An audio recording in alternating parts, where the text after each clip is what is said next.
Goeiedag almal, Johannes 10 vers 10. Die dief kom net om te steel en te slag en te verwoes. Nou hierdie is een van die mees bekendste skrifte in die Bybel en dit is noodsaaklik dat ons in diepte daarna sal kyk. Ons moet eerstens weet met wie ons te doen het, die dief.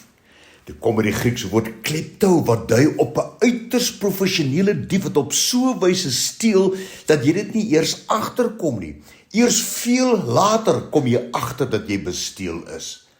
Op geestelike gebied is die dief of die kleptomaan Satan self wat soos 'n professionele sakkeroller elke dag lê en loer en wag om dit wat kosbaar is in jou lewe te steel.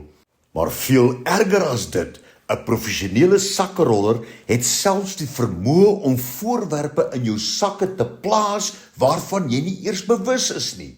Die professionele sakkeroller Satan kan omstandighede gebruik om jou denke, jou gedagtes en jou persepsies te steel en dan plaas hy verkeerde gedagtes in jou kop wat verkeerde persepsies ontwikkel in jou lewe. En dit alles kom daarop neer dat hierdie kleptomaan jou vrede, jou blydskap en selfs jou geloof steel. Hy loop elke dag rond soos 'n brullende leeu en is op die oorlogspad om jou geluk, jou huwelik, jou kinders, jou werk, jou besigheid, jou finansies ensovoorts te steel. Die dief kom net om te steel en te slag, gaan hierdie vers verder. En hierdie woord slag is in Grieks thuho, wat letterlik beteken om te offer op 'n altaar, of om dinge op te gee of oor te gee. Weet, Satan kan dit nie verdra indien ons die seën van die Here beleef nie. En indien hy nie jou denke kan steel of verander nie, is sy volgende stap om jou so ver te kry om dit wat kosbaar en waar is op te offer onder die dekmantel van godsdiens. Valse leerstellings en halwe waarhede. Hy wil die waarheid uit jou lewe uitsny, hy wil jou slag. Die woord steel en slag dui op die kleptomaan wat fokus op jou denke, jou persepsies en jou gedagtes. Hy wil dit steel en slag en terselfdertyd verkeerde denke in jou kop plaas. En hierdie dinge wat Satan van jou steel en dan 'n verkeerde dinge in jou gedagtes te plaas, kom duidelik na vore in 2 Korintiërs 11 vers 14. En geen wonder nie, want die Satan self verander hom in 'n engel van die lig.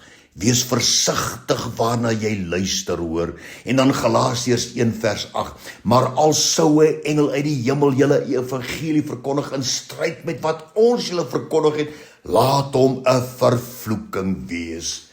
Hierdie vers gaan verder en hy sê die dief kom net om te steel en te slag en te verwoes. En hierdie woord verwoes is in Grieks apolumie, wat letterlik beteken om totaal en al te vernietig, om uit te wis, om iets uit mekaar uit te ruk. Hierdie woord verwoes, apolumie, dui op jou besittings, dinge wat jy sien, dinge wat jy ervaar. En die woorde steel, slag en verwoes dui duidelik wat sy plan en doel met jou is. En hy sal aanhou en aanhou daarmee, want hy haat die gedagtes wat God aangaande jou het.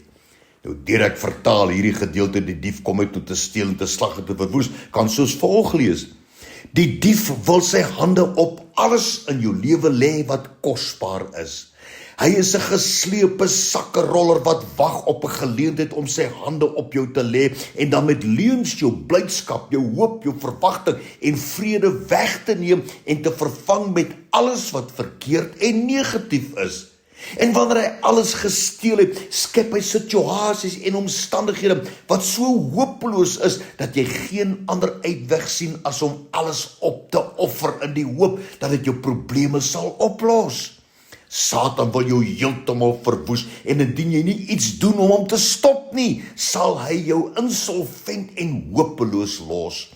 Sy uitsluitlike doel is om jou sonder 'n penny en met niks te laat nie. Hy wil jou totaal uitwis, hy wil jou vernietig. Hierdie gedeelte van hierdie vers, Johannes 10 vers 10, wys sonder twyfel daarop dat die duiwel wil jou verwoes. Hy wil hê jy moet jou hele lewe lank sukkel. Hy wil hê jy moet siek, depressief en miserabel en bedruk wees. Hy wil hê jy moet moedeloos raak oor jou toekoms en alle hoop opgee dat jy sal of kan bereik wat jy graag wil. En hy sal alles tot sy beskikking gebruik om in sy verwoestende doel met jou te slaag.